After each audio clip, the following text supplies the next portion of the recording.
இன்னைக்கு வந்து நம்ம எங்கே வந்திருக்கோம் அப்படின்னா சென்னை அரும்பாக்கத்தில் இருக்கிற கேப்டன் ஆலயத்துக்கு தான். இன்னைக்கு கேப்டனோட 73வது பிறந்த நாள். அதனால அவரோட ஆலயத்துக்கு நம்ம வந்திருக்கோம். உள்ளே வந்து பார்த்தீங்க அப்படின்னா இந்த பக்கம் அதாவது கேப்டன் ரதம் அப்படின்னு சொல்லி நின்றுக்கு இருந்தது. இதில் என்ன எழுதியிருக்கு அப்படின்னா மக்களை தேடி மக்கள் தலைவர் அப்படின்னு சொல்லி இருந்தது. அதுக்கு வந்து ஒரு அக்கா வந்து அந்த கேப்டன் ரதத்துக்கிட்டே வந்து நியூஸ் சேனல் வந்து பேட்டி எடுத்துக்கிட்டு இருந்தாங்க. அப்போ ஒரு அக்கா வந்து ஆன்சர் பண்ணிக்கிட்டு இருந்தாங்க. ஈவினிங் டைம் அப்படிங்கிறதுனால நிறைய வந்து கூட்டம் வந்திருந்தது. அதே மாதிரி ஸ்கூல் ஸ்டூடெண்ட்ஸ்லாம் நிறைய பேர் வந்திருந்தாங்க. அதுக்கப்புறம் கேப்டன் ரதத்தை வந்து இந்த பக்கம் சைடு பார்த்தோம் அப்படின்னா அவ்வளோ டிசைன் எல்லாம் ரொம்ப நல்லா இருந்தது. அதுக்கப்புறம் வந்து அந்த பக்கம் இருக்கிற செவத்தில் எல்லாமே வந்து கேப்டனோட வசனங்கள் எல்லாமே எழுதியிருந்தது.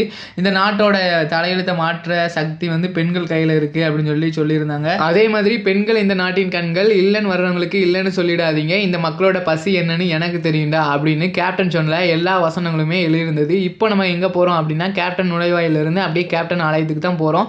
இந்த பக்கம் பார்த்தீங்க அப்படின்னா கேப்டன் நடித்த எல்லா ஸ்டில்லுமே இருந்தது, நடித்த எல்லா படத்தோட ஸ்டில்லுமே. அதுக்கப்புறம் உள்ளே பார்த்தீங்க அப்படின்னா டெக்கரேஷன் பண்ணியிருந்தாங்க. இங்கே வந்து பார்த்தீங்க அப்படின்னா நிறைய மக்கள் வந்து வந்திருந்தாங்க. இன்றைக்கி கேப்டனோட 73வது பிறந்தநாள் அப்படிங்கிறதுனால. அதே மாதிரி டெய்லியுமே நிறைய கூட்டம் வரும் அப்படின்னு சொல்லியிருந்தாங்க.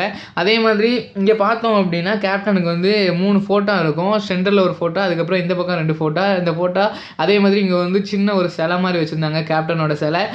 பக்கத்துலேயே பார்த்தீங்க அப்படின்னா சின்னதாக ஒரு சிலை வச்சுருந்தாங்க. அந்த சிலையில் வந்து நிறைய பேர் மலர் தூவி மரியாதை செலுத்திக்கிட்டு இருந்தாங்க. கூட்டம் நேரம் ஆக ஆகவே கூட்டம் நிறைய வந்துக்கிட்டே இருந்தது இன்றைக்கி கேப்டனோட பிறந்தநாள் அப்படிங்கிறதுனால. அதுக்கப்புறம் இந்த ஆலயத்துக்கு பக்கத்துலேயே வந்து கேப்டனோட பெரிய சிலை ஒன்று இருந்தது. அது கீழே வந்து புரட்சி கலைஞர் கேப்டன் விஜயகாந்த் அப்படின்னு சொல்லி எழுதியிருந்தது. அதே மாதிரி எல்லா செவத்துலேயுமே வந்து விஜயகாந்தோட ஃபோட்டோவும் அவர் பேசிய வசனங்கள் எல்லாமே இருந்துச்சு. உங்களுக்கும் கேப்டன் விஜயகாந்த் பிடிக்கும் அப்படின்னா மறக்காமல் கமெண்ட் பண்ணுங்கள். நெக்ஸ்ட் வீடியோவில் நம்ம பார்க்கலாம்.